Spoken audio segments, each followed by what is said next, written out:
Hello everyone, my name is Heather Paulding. I'm the author, blogger of Spunky Real Deals. Today, we're talking about chalk paint, the Battle Royale. Which chalk paint is best for what project? And so I got a good post up on the blog for you. But I'm going to show you 3 chalk paints that I work with typically. Annie Sloan, Van Gogh, and C.C. Caldwell's, which is new for me, but one of my very, very favorites right now. So, I don't know, can you guys see the red tape a little bit? I think you can. This was painted with Van Gogh in the Bulle. I think I'm saying that right. Or the Bull. I'm trying to give it a Spanish flair. There's 2 different, since we're outside and it's summer, there's 2 different chalk paints I recommend for outdoors. The first one I would use is Annie Sloan. Annie Sloan dries very quickly and it's on there. You have to scrape it off once it dries. The Van Gogh, I tried something new, so underneath is a little layer of Annie Sloan Cocoa and I just painted over it from the winter.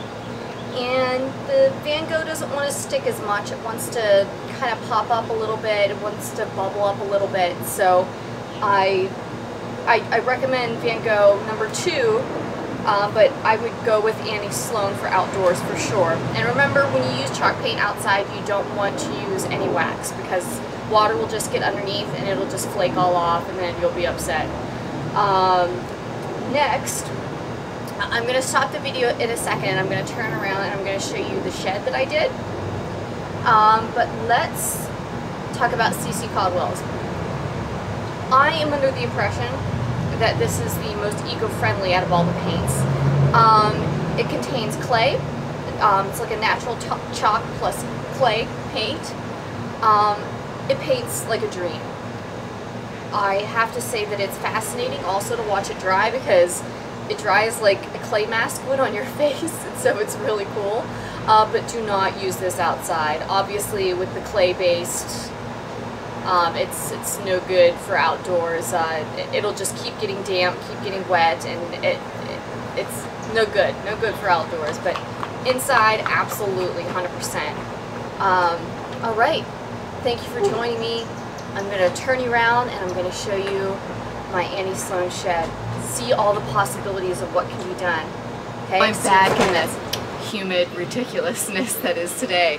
And so here is the shed. We have Chateau Gray, which it doesn't look gray at all, right? So Annie Sloan will do that sometimes. So you have to be careful, whatever your base is, to do a test spot because sometimes the colors don't turn out exactly the way you like. But anyway, this is the Chateau Gray and the cocoa trim.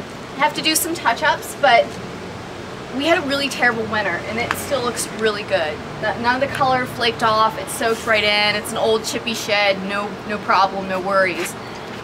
So that is that, and thank you for joining me. Again, the post is up on spunkyrealdeal.com, and if you have any questions, please shoot me an email. Already had lots of emails coming my way, lots of Annie Sloan questions, so love the emails, keep them coming, and talk to you soon.